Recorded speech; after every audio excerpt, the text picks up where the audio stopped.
না, বাঙালি সংস্কৃতির সঙ্গে হিন্দু ধর্মের যে আহ, মিল আছে বা ঘনিষ্ঠতা আছে, এটা তো অস্বীকার করার কোনো কারণ নেই। এবং আমাদের পূর্বপুরুষ যে হিন্দু, আমাদের এখানে যে মানে পূর্ববঙ্গে উম, বা পশ্চিমবঙ্গেও বা পুরো ভারতবর্ষেই যে হিন্দুরা মুসলিম ইসলাম ধর্ম গ্রহণ করেছে, এবং আমাদের পূর্বপুরুষ ইসলাম ধর্ম গ্রহণ করেছে বলেই আজকে আমরা আহ, আমাদের মুসলমান বলা হয়, কিন্তু আমাদের বাঙালি সত্তাটা তো আছেই। তবে বাংলা ভাষা এবং সংস্কৃতি বিবর্তিত হয়েছে, সেটা তো এক জায়গায় নেই। বিবর্তিত হতে হতে আজকে আমরা যে ভাষায় কথা বলছি, বাংলা ভাষায়, সেটা 300 বছর আগে সেইভাবে কথা বলা হতো না। হ্যাঁ, আমরা সেই প্রথম দিকের যে বাংলা সাহিত্য দেখি, সেই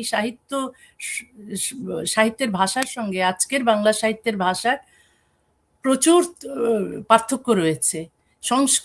সংস্কৃতিটাও বদলে বদলে যাচ্ছে। এই যে পয়লা বৈশাখ করছি আমরা এবং একে আমরা বাঙালি সংস্কৃতির অংশ বলছি, সেটা কিন্তু খুব বেশি দিন আগের কথা নয়। এই যে মঙ্গল শোভাযাত্রা, সেটা 80-র দশকে হয়েছে। এই জন্য বলছি যে আগের যে বিবর্তিত হচ্ছে, এখন শহুরে বাঙালিরাই বাংলা নববর্ষ পালন করছে, বাংলা সংস্কৃতির উৎসব করছে। কিন্তু বাংলা, এই যে পয়লা বৈশাখে মেলা হতো গ্রামে গঞ্জে, সেটা এখনো হয়, সেটা সেটা সেটা আরো প্রাচীন।